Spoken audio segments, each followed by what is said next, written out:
Voici l'audio du commentaire concernant Psaume, chapitre 103, les versets 8 à 14. L'Éternel est compatissant et il fait grâce.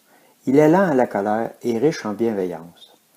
Il ne conteste pas sans cesse, il ne garde pas sa colère à toujours.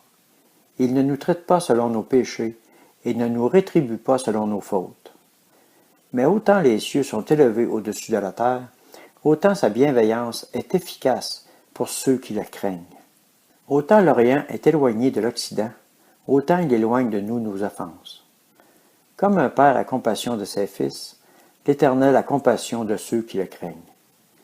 Car il sait de quoi nous sommes formés.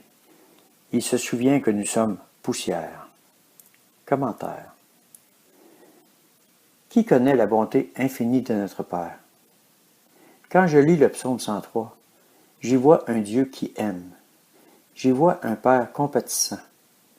Car n'oublions pas que le Père, voyant que les hommes étaient incapables de suivre 10 commandements, a envoyé son Fils pour que nous soyons sauvés par lui.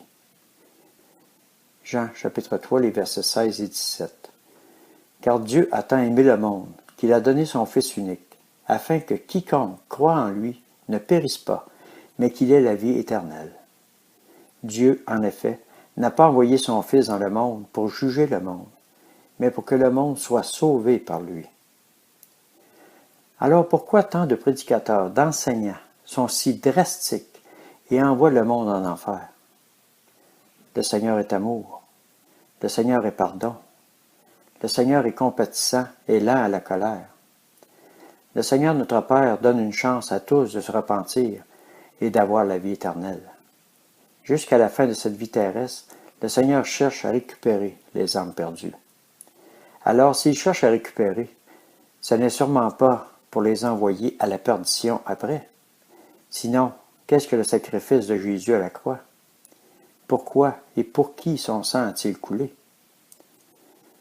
Moi, quand je lis que Dieu le Père a donné son Fils, son unique, pour que quiconque croit en lui ne périsse point, ce n'est sûrement pas qu'après avoir cru en Jésus, qu'il va nous balayer du pied. Le Seigneur est roi.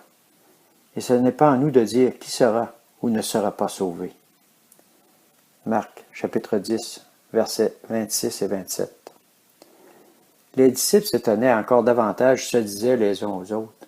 Alors, qui peut être sauvé?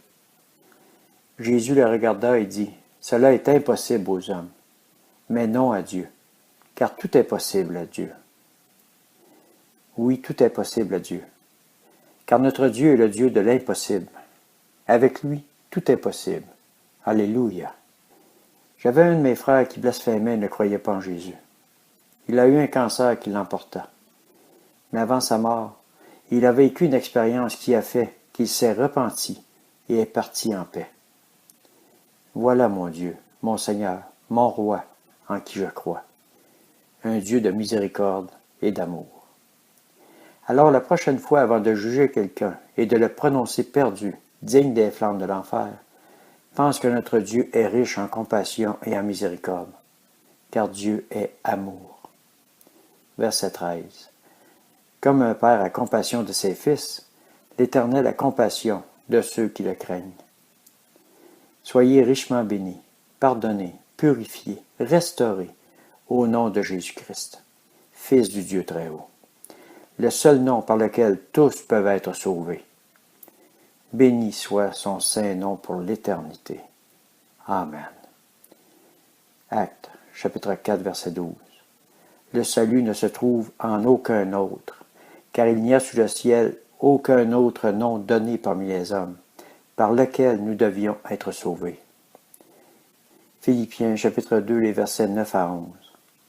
C'est pourquoi aussi Dieu l'a souverainement élevé et lui a donné le nom qui est au-dessus de tout nom, afin qu'au nom de Jésus, tout genou fléchisse dans les cieux, sur la terre et sous la terre, et que toute langue confesse que Jésus-Christ est Seigneur, à la gloire de Dieu le Père.